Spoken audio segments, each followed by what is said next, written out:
Kapayapaan at mapagpalang araw po ang sumaating lahat. Ryan Bernabe, isa sa mga lingkod ninyo sa kabanal-banalang Iglesia ng Diyos kay Kristo Jesus.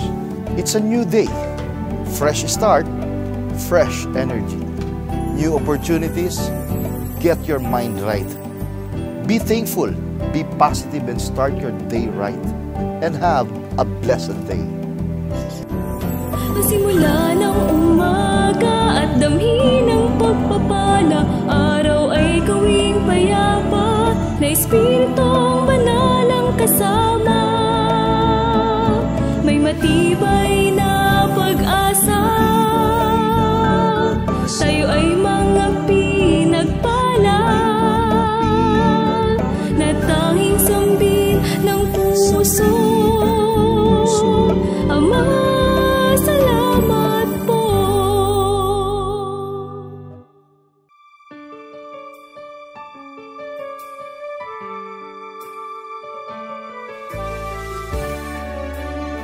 A blessed day to all.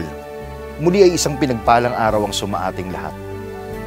At pakinggan natin muli ang daily reflection natin sa araw na ito na mula po sa aklat na Love Notes. Mula po sa Micah chapter 6 verse 8. Ganito po ang sinasabi. He has showed you, O man, what is good, and what does the Lord requires of you? To act justly and to love mercy, and to walk humbly with your God. Micah chapter 6 verse 8. We do not have any excuse in displeasing God. He has shown us the way. He has given us His full commandments. He has loved us so we can love Him with all our heart, mind, and soul. He has presented Himself to us as the Almighty God. He created us after His own image, greater than all of His creations. He has shown His holiness. We should therefore fear Him in all reverence and honor Him by faithfully serving Him, living righteously and dispensing love, justice and mercy to all, especially to our brothers and sisters in Christ. Doing so is walking with God in all humility. Kanyang ipinakilala sa iyo, o tao, kung ano ang mabuti at ano ang hinihingi ng Panginoon sa iyo, kundi gumawa na may kaganapan at ibigin ng kaawaan at lumakad na may kababaan na kasama ng iyong Diyos. Mika 6:8.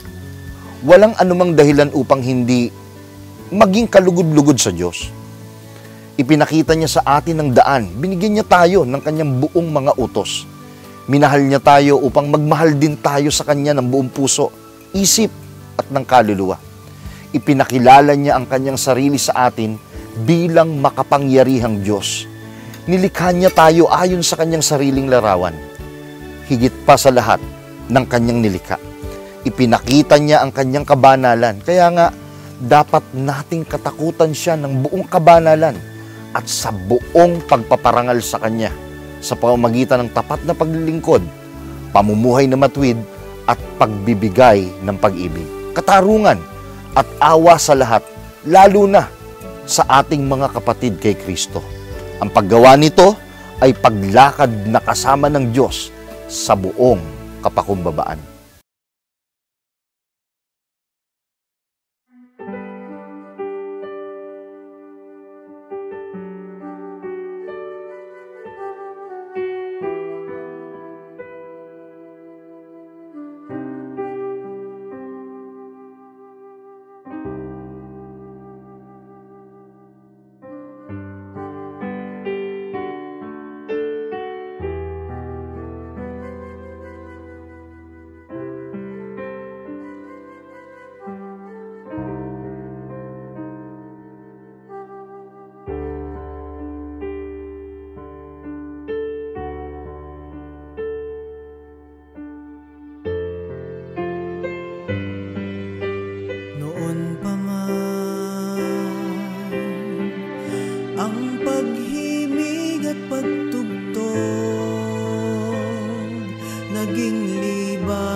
Hinahiligan ng puso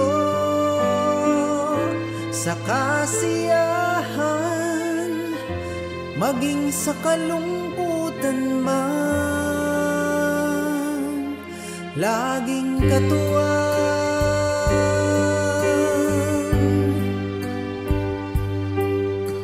Nagmistulang kaibigan, tumugon sa sariling layon.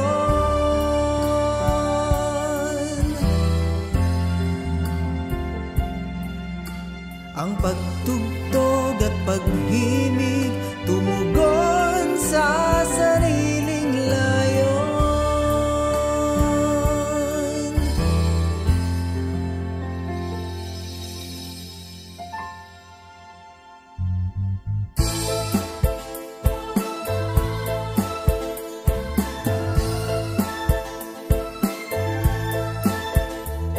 At dumating sa buhay ko ang isang panahon, oo, isang tunay, kay buting pagkakataon. Hinimigan ng Espiritu, dinugon itong aking puso, inudyukan sa pagtugtog na higit na kalugod-lugod.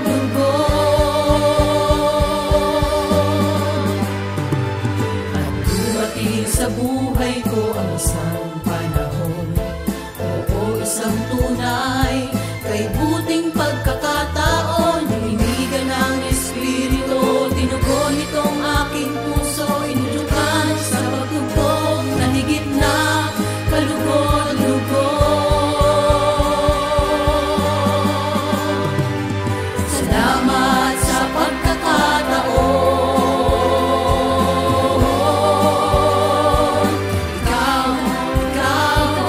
Ikaw at ako, tayo'y inipon at binuklod. Tayo na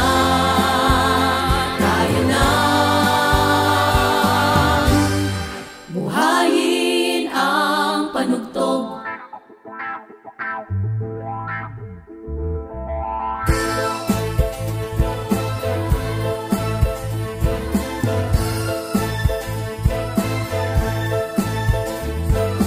Dumating sa buhay ko ang isang panahon, oo, isang tunay, kay buting pagkakataon. Hinimigan ng Espiritu, dinugon itong aking puso, inudyukan sa pagtugtog na higit na kalugod-lugod.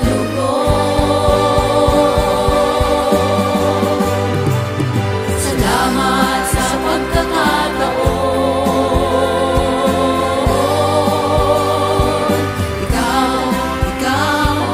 Ikaw at ako, tayo'y inipon at binuklod. Tayo na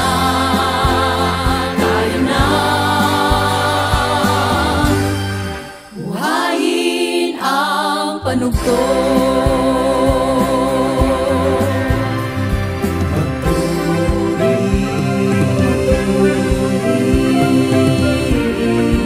O manunugtog ng Diyos,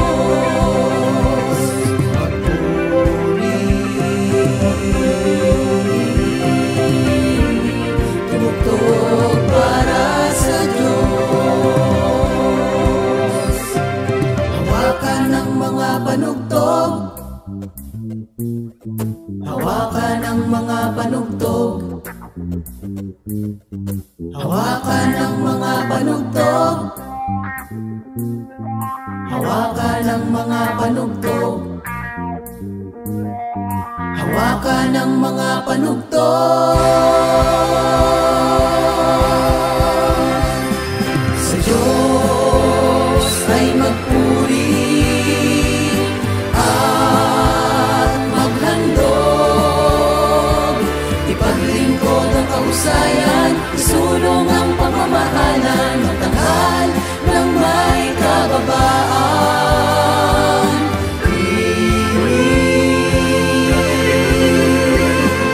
Pagtugtog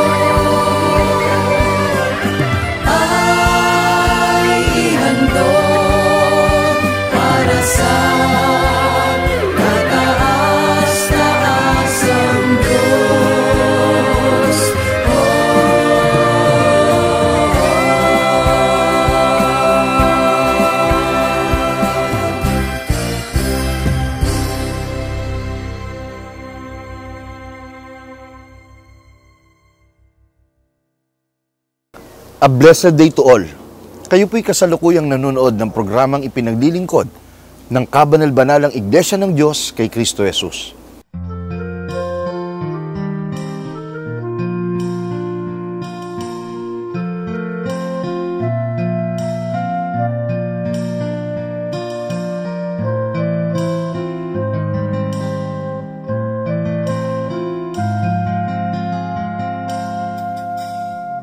Tapat ang Diyos. Nung sabihin niya na, magsiparito kayo sa akin, kayong lahat na nangapapagal at nangabibigat ang luba, at kay aking papagpapahingay. Ito ang napatunayan ng isa nating kapatid sa pananampalataya, na pinagpadamahan ng Diyos ng kanyang pag-ibig, na dahil dito ay nakabangon at nakapagpatuloy sa paglilingkod sa buong kalakasan. Tunghayan po natin ang panayam na ito sa pamamagitan ng segment na The Grace of God's Love.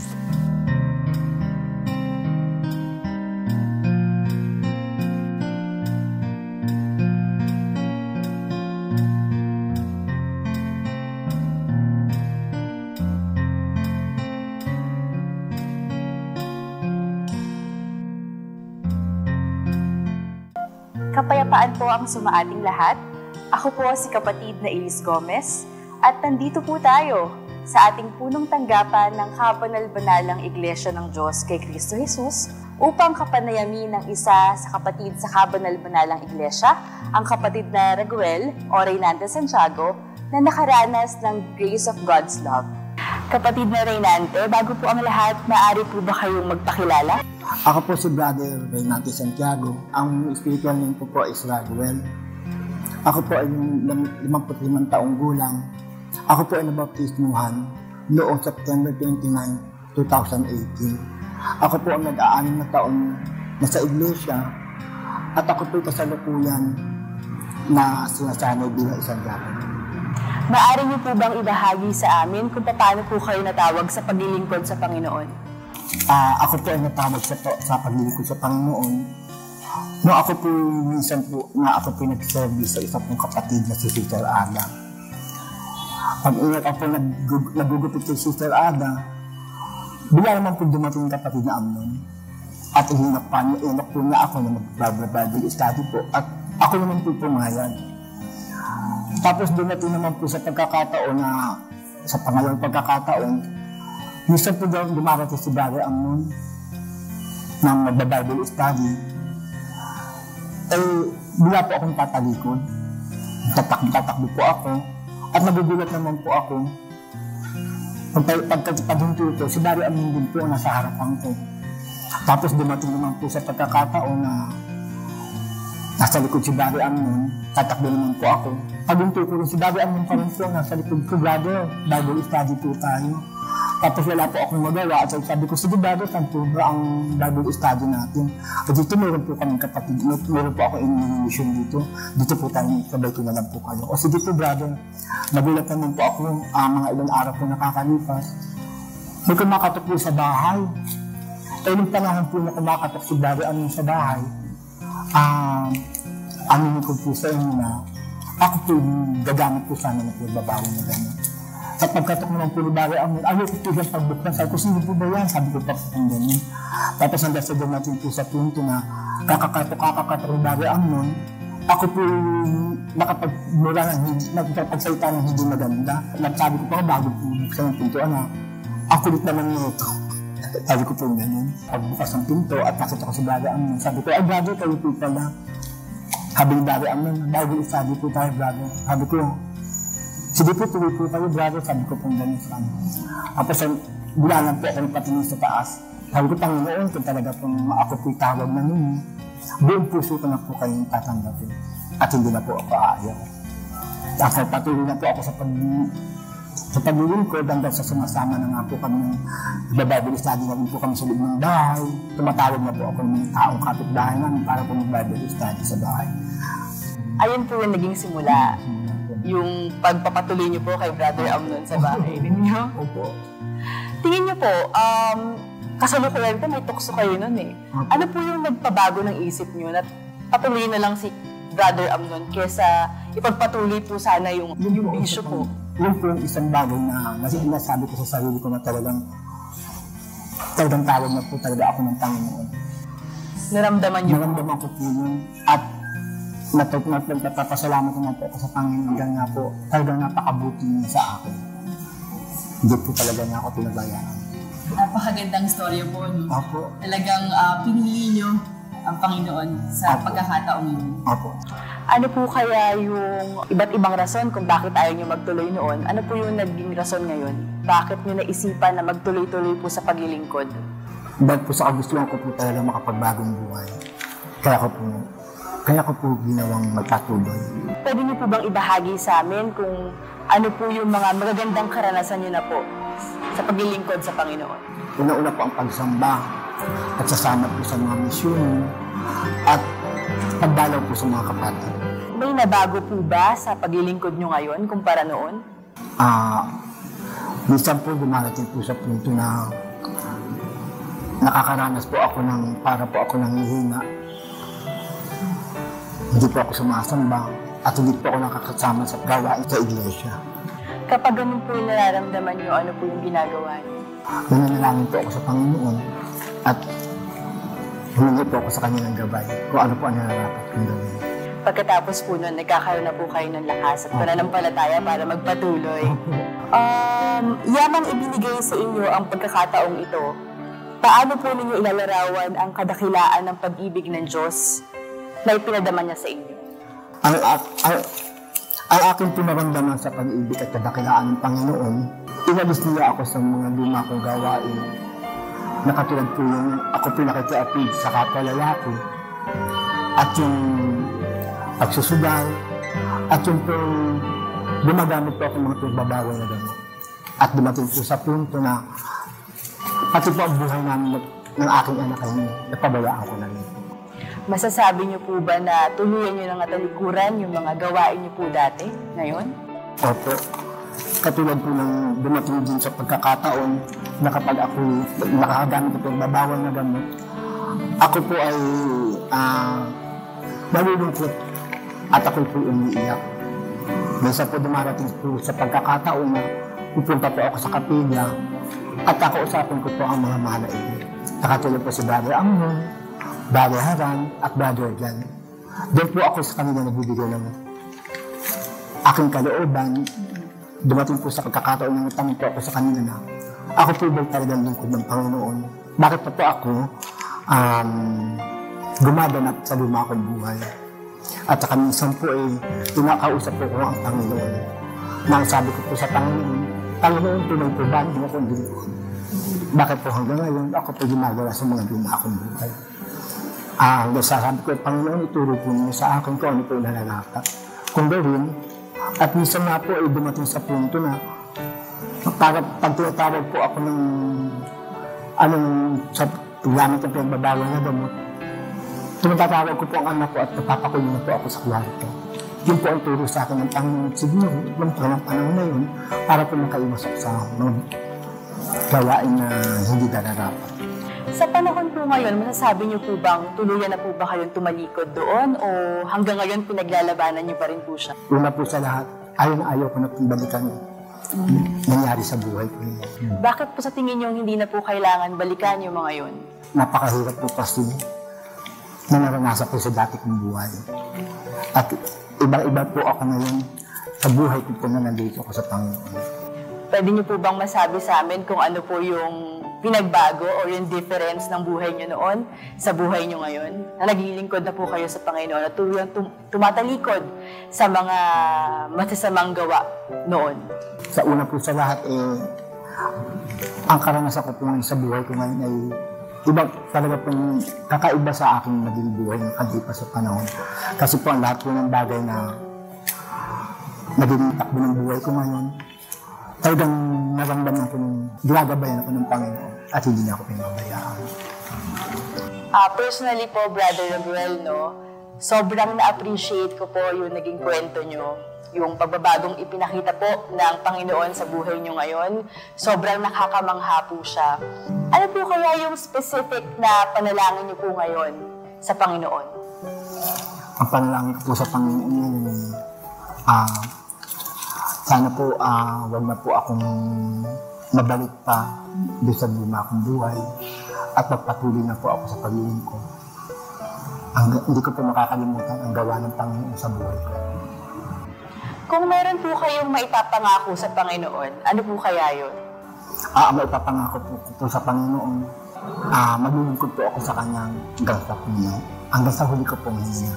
Ano po kaya yung maipapayo niyo po sa mga kapatid natin, lalo na po na may nakaka-relate po sa inyo, no? Yung mga taong may mga tentasyon na bumalik sila sa mga dati nilang gawi, nag-iisip na gumawa ng masama o magbalik loob sa mga masama nilang gawin noon. Ano po yung mga posible niyong ipayo para sa kanila? Ang maipapayo ko lamang po sa mga katulad ko, may karanasan na katulad ko, huwag po tayo mawala ng pag-asa. Kumapit lamang po tayo sa Panginoon na mahigpit at huwag po tayong bibitaw. Dahil ang Panginoon po ay tapat sa lahat ng lahat ng mga pangako. At hindi po tayo pababayaan ng Panginoon. Ibigay po natin sa Kanya lahat. Ang lahat isuko po natin sa Panginoon ang lahat po ng kabagabayan sa ating buhay.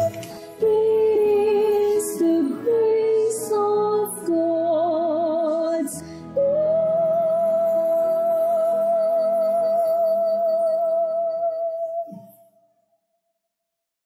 Maraming salamat po sa pagtangkilik ninyo sa ating pagtatanghal. At thank you din sa lahat ng mga nag-share ng link ng ating broadcast. Sana po ay magkasama-sama tayo muli sa susunod na mga araw ng pagtatanghal. Sa bahaging ito, muli ko po kayong ini-invite sumama sa isang panalangin. Ating pasalamatan ng Panginoon at ipagtagubilin ang panibagong araw na ito na ating pong lalakaran. Nalangin po tayo. Aba, Panginoon naming Diyos, sa araw na ito, nagkakaisa po kami ng kalooban at ng aming isip sapagkat muli kang nagparanas ng iyong kapangyarihan sa amin sa pamamagitan po ng paggawa mo ng mabuti sa buhay ng aming kapwa-kapatid, ng aming kapwa-lingkod. Panginoon, tunay na nabiyayaan kami sa gawa mo sa kanilang buhay at sa gawa nila dahil sa kanilang pagsampalataya sa iyo. Panginoon naming Diyos, sumasampalataya po kami. Ang ganitong mga inspirasyon mula sa kanilang testimonyo ay napakalaking tulong sa maraming kapatid at sa aming kapwa-tao upang mapatunayan namin sa lahat ng sitwasyon ng aming buhay ay naroroon ka. Ano man ang pagdaanan, sa likod ng lahat ng ito ay ang iyong dakilang pag-ibig. Sa lahat ng pagdaanan, sa likod at dulo ng lahat ng ito ay pagtatagumpay sapagkat pagbangon ng lingkod mo sa panibagong taglay na kalakasan at lalong maunlad na pananampalataya. Ito nawa ang tumatak sa aming isip at puso sa aming natunghayan sa umagang ito. Maging tunay na inspirasyon at maging tunay na pagpapala sa lahat ang bawat isa sa amin, hindi lang sa panahon ng kaginawahan, hindi lang sa panahon ng kaligayahan, maging sa panahon ng kalungkutan o maging sa panahon ng aming pagkadapa. Ang lahat ng aral na natutunan sa bagay na ito ay maging patunay na ikaw ang laging gagawa sa amin ng mabuti upang ihayag ang iyong karangalan sa sangkatauhan. Maraming salamat po sa panibagong blessed day sa aming buhay. Ito po ay aming hinihiling at ipinagtatagubilin sa iyo. Ipinagpapasalamat sa pangalan mong Kristo Jesus na aming tagapagligtas. Amen. Maraming salamat po sa inyong pagtangkilik sa palatuntunang ito ng Kabanal-Banalang Iglesia ng Diyos kay Kristo Jesus. Kung nais po ninyong mapanood ng iba pa naming programa, mag-subscribe sa ating YouTube channel na The Most Holy Church at bisitahin ang aming Facebook fanpage na MHC Media. Upang lubos po ninyong makilala ang Kabanal-Banalang Iglesia ng Diyos kay Kristo Jesus, bisitahin ang ating official website na www.mostholychurch.com. Para naman po sa inyong katanungan, prayer request, o libreng Bible study sa inyong tahanan, i-post lamang ang kahilingan sa comment section ng programang ito. Maaari din po kayong tumawag o mag-text sa mga sumusunod na numero Sa Smart o Talk and Text 0909-555-5009. Sa Globe o TM 0926-383-0454. Sa Dito SIM 0991-419-2027. At sa landline 8255-6949 o 8553-0946. Maraming salamat po.